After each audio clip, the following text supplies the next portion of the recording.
Good afternoon, Ghana. It's 12 o'clock. Time to reach for mobile water. Mobile water, unique in every way. Citi Prime News at 12 midday. Update you on all the running stories and connect you to the newsmakers. Citi News.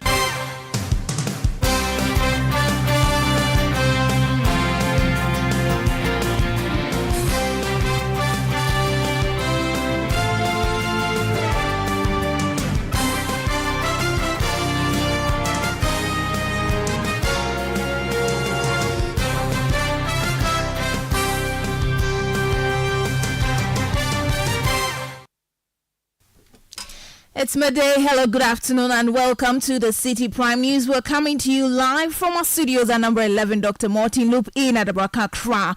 My name is Ajuatin Kramat Domina. Coming up this hour, Parliament plunged into darkness following a suspected disconnection from the national grid. Will be live in the Legislative House for update also in this bulletin. It tells me from the word go that he has a psychological disorder problem. And it is a disadvantage to the political party that he is associating himself with. And I see a big problem coming to them. Widespread criticism meets comments and mannerisms of NPP running mate Matthew Opoku-Prempeh as Convention People's Party takes a swipe. Other party, still in the bulletin, 2 more teachers arrested in the Ashanti region over examination malpractice, bringing to 11 the total number of persons arrested in the ongoing basic education certificate examination. And later, government clears all Global Fund medical supplies at port as distribution commences next week. Not some, as they have been doing, that they'll go and clear few containers and they'll go to sleep. We will not countenance that. Failure to do so will be left with no. We have details of these and more stories coming your way in the next 30 minutes. The bulletin is live around the globe on citinewsroom.com, on YouTube and on Facebook. You can find us on Citi 97.3 FM. Across the country, we are live on a number of affiliate stations. In the Western region, this is Premier 100.5 FM in Takoradi, Beach 105.5 FM also in Takoradi. In the Bono region, this is Greener FM 95.9 in Sunyang. In the Ashanti region, tune in to Orange 107.9 FM in Kumasi. In the Volta region, this is Akpini Radio 96.7 in Pando, Heritage 107.3 FM in Hohoi. In the Northern region, Dasuma 99.1 FM in Yendi. In Upper East, Word 88.3 FM in Zwarungu. In the Upper West region, Westlink 88.1 FM in Laura. And in the Northeast region, Eagle FM 94.1 in Walla Walla. Citi Prime News at 12 midday. Update you on all the running stories and connect you to the newsmakers. Grateful for your company this afternoon. Let's begin from Parliament. And the minority has threatened to halt the Interior Minister Henry Korte before the House over what it deems as a secret recruitment into the security services. This follows reports of a planned recruitment of 11,000 personnel from a backlog of applicants over the years. Now, the minority contends that a press release from the Ghana Police Service suggests that there is no backlog to be recruited into the security services. Addressing journalists, ranking member on the Defense and Interior Committee of Parliament, James Agalga, says the process of recruitment must be transparent and fair. This is documentary evidence. This is documentary evidence. They are saying that the entire recruitment process for the 2021-2022 recruitment process had come to an end. You see, the idea of a backlog is that you start some recruitment process and, along the way, you are unable to complete the exercise. So you have some outstanding applicants to deal with. That is what the backlog is all about. But the police are saying that they had cleared all the applicants. What that means is that those who were not shortlisted and issued with admission letters had not met the eligibility criteria for recruitment. So they had drawn the curtain for the 2021-2022 recruitment exercise. And that is the message we have been seeking to drum home, that there is nothing like a backlog. he would have to be hauled to appear before the House and explain to Ghanaians why the process is shrouded, the process of recruitment under his watch is shrouded in so much secrecy. You have the ranking member on the Defense and Interior Committee of Parliament, James Agaga. Now, let's stay in Parliament because we understand the House has been plunged into darkness today due to a power outage occasioned by disconnection from the national grid. Our parliamentary correspondent, Nia Ikwe Okai, is live from the House and he joins us with some updates. Ikwe, good afternoon. Thank you for your time. What happened in Parliament? Have we confirmed a disconnection and what occasioned this disconnection? Good afternoon, Adjoa, and thanks for having me. So for about 2 hours now, Parliament has been plunged into darkness. We saw lights out in the chamber, and then also elevators were not functioning. Press office lights were also off. Other departments were also off.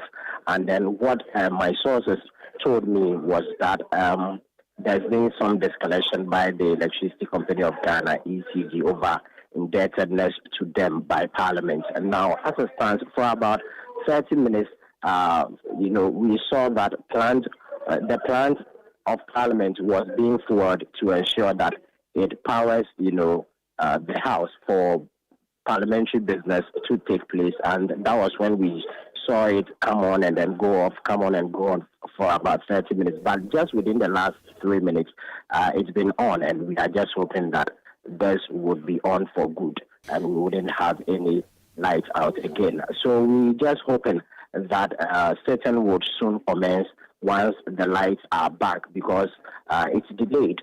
It was expected that at 10 a.m. Sitting would commence, but as a result of the lights out, we couldn't, or the House could not sit. So we are just hoping that now that it is back, within some few minutes, the sittings would commence. As it stands now, the light, or I should say that power has been generated from the plant and not the reconnection of power. So it is running on plant at the moment. So, Aikwe, in February this year, when the same incident happened, we understood that this was because of a 23 million cedis debt. After that, the Clerk of Parliament came to tell us that that debt was being cleared or had been cleared to a large extent. Are we certain that this is still because of the debt situation in Parliament, or is because of another issue? So the Deputy Clerk to Parliament, that's Ebenezer Homagiatro, in March, indicated that Parliament had paid about 8 million out of a 13 million Ghana cedi debt that it owed the power distributor, that's ECG, and hence we saw the reconnection of power when the House was again disconnected in March. So as it stands now, we are just hoping that there would be some form of communication from him or the Public Affairs Department as to what exactly the issue is, and then how they intend to address it. So we are making that effort to ensure that we get some response to what is currently happening in the House. And lastly on this, I'm sure some members of Parliament have been reacting to this. What have they been telling you? Well, so we had the ranking member on the Mines and Energy Committee, John Jinafo, addressing the media on the issue regarding the ENI Vitor and then GNPC arbitration, and we tried to push the question across as to what exactly the issue is with regard to the power outage in the House. And he indicated that they are also going to make efforts to reach out to authorities on what exactly the issue is. But he dispelled claims by government that efforts have been made to fix the power outages that has been experienced in parts of the country within the last few months. So he says that government has not been able to fix Doomsaw, and that is quite evident from what we are witnessing in Parliament today. Thank you so much, Nia Ikwe Okai. He's a parliamentary correspondent bringing us updates on the doomsaw that has plunged Parliament today. Let's stay a while longer in the House because the minority has disputed the government's claim of victory in the ENI and Vitor versus Ghana National Petroleum Corporation GNPC arbitration. The caucus says the judgment found the government in breach of the petroleum agreement, resulting in Ghana being ordered to pay 189,000 euros to ENI and Vitor for tribunal cost and the Swedish Chamber of Commerce. Now, addressing journalists, ranking member on the Mines and Energy Committee, John Jinapo, alleged that the Akufo-Addo government has caused financial loss to the state. Surprisingly, following the judgment, the Attorney General's office and some media houses put out information which was false, which was concocted, which was contrived, claiming that Ghana triumphed or won the court case. Wants to make it clear that we hold the Akufo-Addo Bawumia-led government responsible for this embarrassing spectacle. It was avoidable. We cautioned them. Civil society cautioned them. President Mahama cautioned them. We knew we were heading for defeat because that decision lacked basis. It wasn't backed by any law, and it wasn't backed by common sense. But government refused, and today we are witnessing this embarrassing spectacle. What it does is that it sent a wrong signaling effect. Because nobody would want to do business with Ghana if you are seen as a hostile investment destination. But more importantly, we've lost so much revenue. If we had resolved this matter in 2020, we would have been producing more oil. Look at the revenue lost from 2020 to date. But we believe that it's not too late. We call on government to swallow its pride. First of all, to stop the misinformation. You have not won this case. Government lost this case and lost abysmally. You have the ranking member on the Mines and Energy Committee of Parliament, John Jinapo. Now, away from that, civil society organizations in health have confirmed that all medical supplies stuck at the Tema port for the past year have been cleared by the government after several agitations by stakeholders and the minority in Parliament over the long delays in clearing the medical supplies donated by the Global Fund. The Minister of Health, Dr. Bernard Okubo, assured that the drugs would be cleared within a 2-week period. Now, speaking to Citi News, the acting chair of the Ghana Country Coordinating Mechanism of the Global Fund, Ernest Amwabi, indicated that distribution to the regions has commenced while the warehouse carts the goods in batches. He revealed that the Global Fund is happy with the progress made so far. I can confirm to you that the clearing of the containers is still ongoing. Last week, we visited the warehouse that has been taking delivery of the containers. And we were told that all the containers had been released by the ports. Everything had been released. So they were carting them from the port to the warehouse. As at Monday this week, we received information that the last batch of chips that were needed from the GRA for the release of the 64 that were still outstanding has been issued. So I can confirm to you that technically all the containers have been released by government from the ports. Global Fund called us and we gave them progress of work that is being done.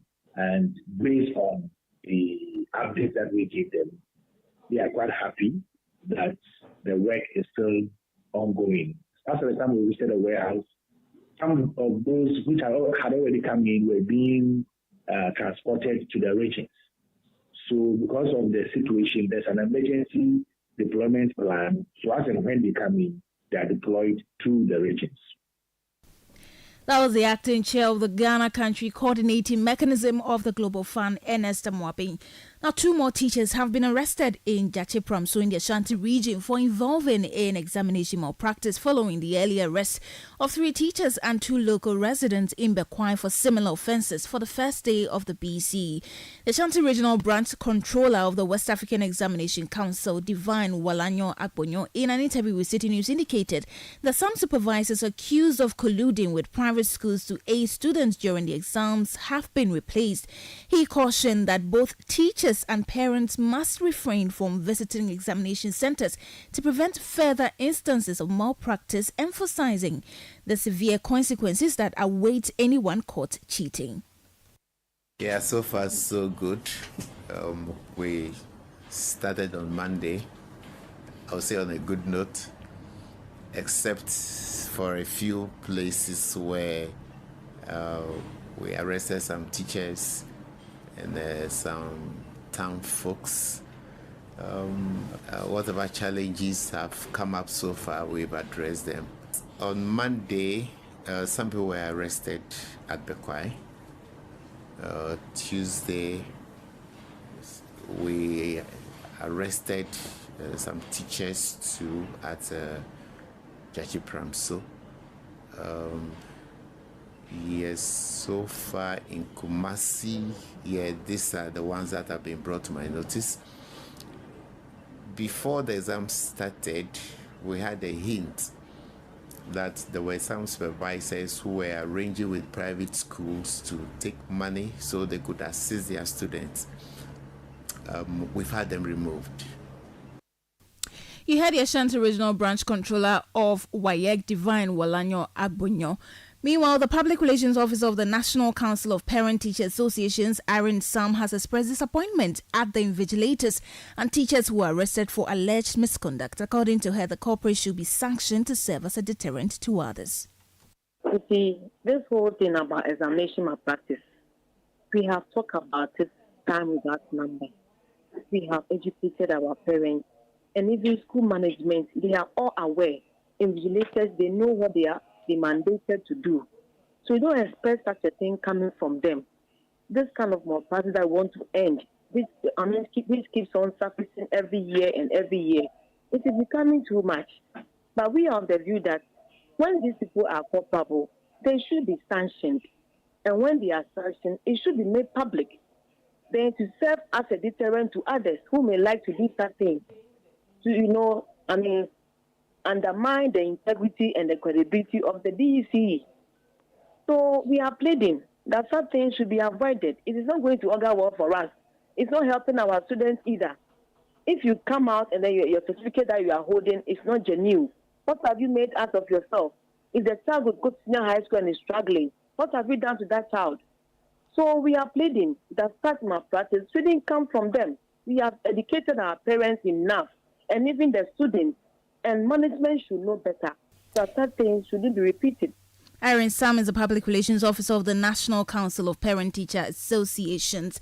You're still listening to the Citi Prime News. When we return, widespread criticism meets comment and mannerisms of Matthew Pokupempe, who is now the running mate to the NPP in the 2024 elections. Please stay for details.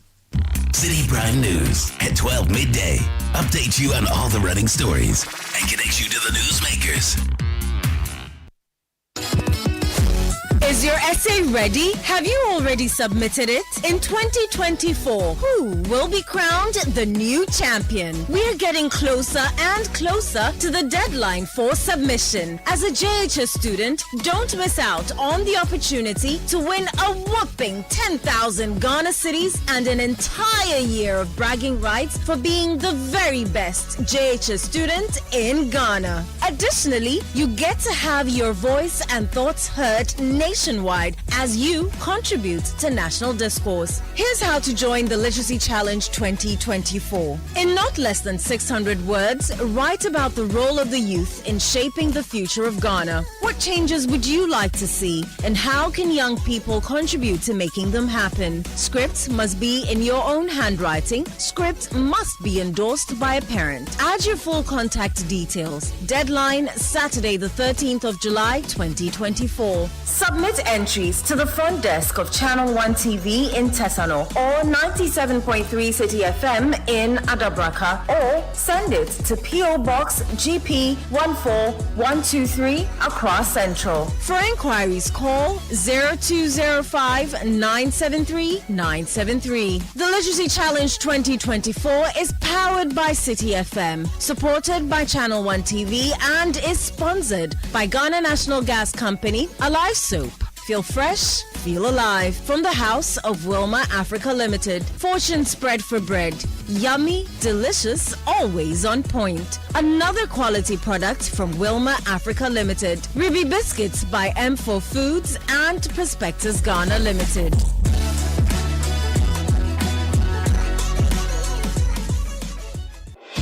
Channel 1 TV is live on DSTV, GoTV, and HD+.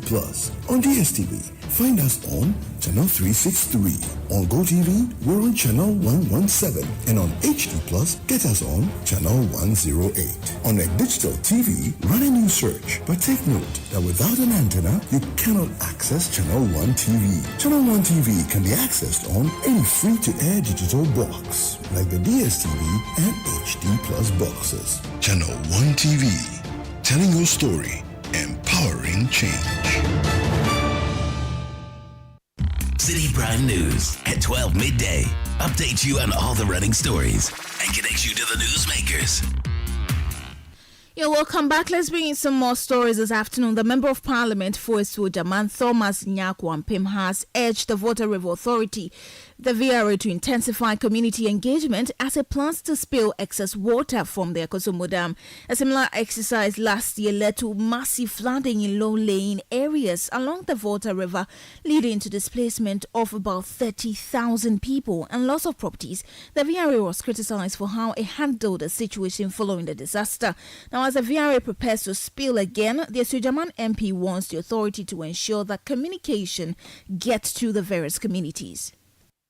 The national response last year was disappointing, blamed the VRA for surprising everybody with the spillage. I think this time they have given ample time for everybody to prepare. I'm excited that the communication has come up now, and I got a WhatsApp letter from the district NADMO coordinator sending me a copy of the communication from VRA to me. So for the first time, they have included members of parliament. So I think there has been improvement the way we are handling this village this time. I have spoken to the headmen for the communities along the Volta just after the dam from Abume, Kokontepeji and others, and they are all aware of VRA's intention to spill later this month. I want to encourage VRA that they should send teams to the communities and have community engagement. You heard the Member of Parliament for Esuojaman, Thomas Nyakwampim. Now let's do some politics. And a senior lecturer at the Political Science Department of the University of Cape Coast, Dr. Jonathan Asantiochiri, says the character of the NPP running mate, Dr. Matthew Opoku-Prempeh, could cost the party in the December elections. The running mate of the New Patriotic Party has come under intense public criticism over some comments made during his official unveil by the party in the Ashanti region yesterday. Now, reacting to the mannerisms of Dr. Matthew Opoku-Prempeh, Dr. Asantiochiri says the NPP may lose its appeal to the undecided voters if Dr. Matthew Opoku-Prempeh's conduct is not brought under control. The challenge that it poses, and of which probably they are oblivious of, is the fact that the two main political parties that have ruled us in the Fourth Republic, their support base can never win you outright elections or outright victory. That's the more reason why you need certain demographics to come into the fray. And we are talking about the non-aligned, we are talking about neutrals, we are talking about floating voters, the undecided, and perhaps the apathetic voters as well. The way he conducts himself, those mannerisms that you are referring to, his does not in any way appeal to the demographics that I have mentioned. And that, if they lose, will be the main. Meanwhile, Dr. Asantiochiri believes the Asante Inotumfo Setu and the Menchia Palace may not have any positive impact on the political fortunes of the NPP. Well, I think that would be an overkill, and it would be a figment of anyone's imagination. If you see the entourage meet him, I think that all politicians and of high repute that have visited Otumfo have had such welcoming. But he is first a royal before becoming a politician.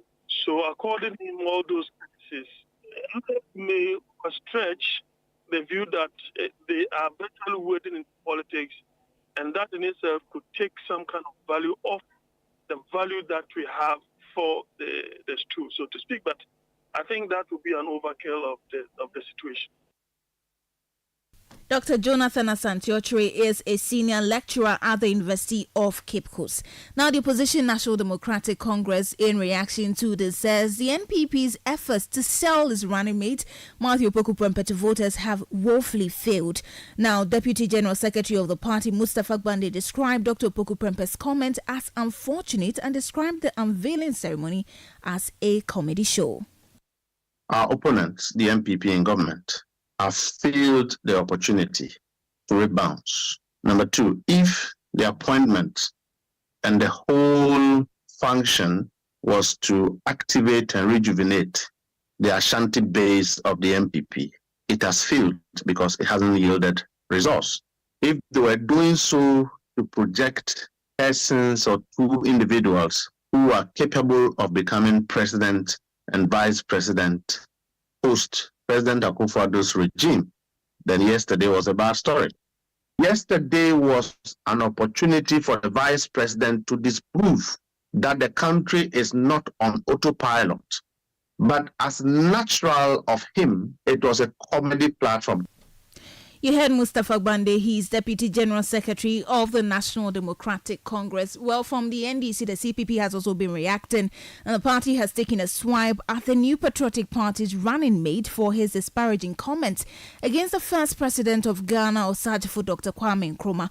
Dr. Opoku Prempeh, during his official unveil yesterday, said no government in history has more developmental projects than the current Akufo-Addo government. Now, this comment has received widespread condemnation. Reacting to this development, the Deputy Secretary of the Independent Committee of the CPP, Joyce Labi, said the CPP finds the comments by the NPP's running mate as distasteful.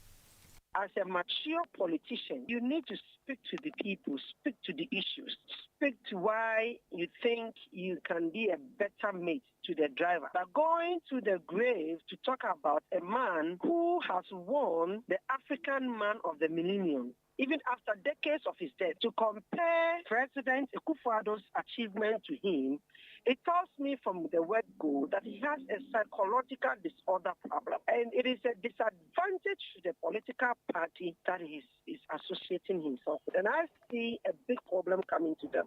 First of all, he is saying that no president since independence has helped Ghana than President Akufo-Addo. The word independence, who even achieved it? It is Osagyefo Dr. Kwame Nkrumah under the governance of CPP, Conventions People's Party. So even the independence achieved is a great achievement for what Osagyefo did for Ghana. When you put that one aside, you go into the numerous factories that Osagyefo Dr. Kwame Nkrumah built under the governance CPP government at that time. You had the Deputy Secretary of the Independent Committee of the CPP, Joyce Labi. Now, on his part, the Executive Director of ASEPA, a civil society organization, Mensa Thompson, believes the perceived arrogant tag against the NPP running mate should be a concern for the party.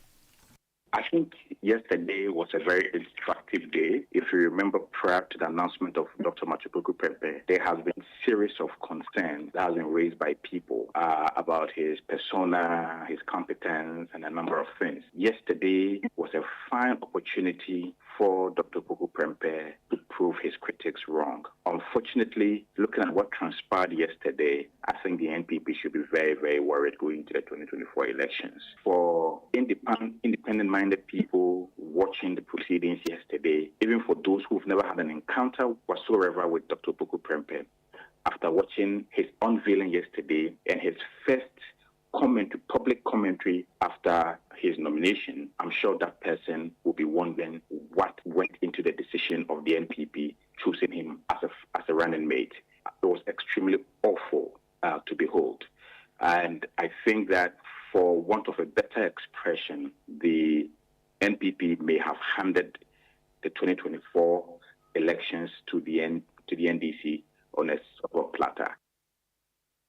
You had Executive Director of Civil Society Group Alliance for Social Equity and Public Accountability, ASEPA, Mensa Thompson.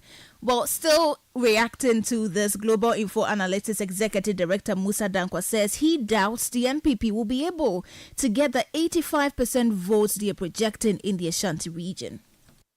The highest any candidate has increased their vote by was Kufuor 1996, where he got nearly 66%, moving to 75% the year after, meaning about 9% increase. Now, during those days, we didn't have economic collapse. We didn't have this kind of high unemployment. You want to break the tradition of breaking the age. And at the moment, everybody knows what is going on. It is unthinkable to think MPP would do even 80%, let alone 85%. In, I think, 2000, that's where I think Kufuor went to around 80%. Musa Dankwa is Executive Director of the Global Info Analytics. And that's it for today's edition of the Citi Prime News, which has been live from our studio in Adabraka, Accra. For more stories, please log on to citinewsroom.com. My name is Ajuatin Kramadomna. Thank you for your company. Good afternoon. Citi News, we speak first. Reach our hotline on 0302 224959 and get interactive on Facebook, Citi 97.3 FM, and on Twitter at Citi 973.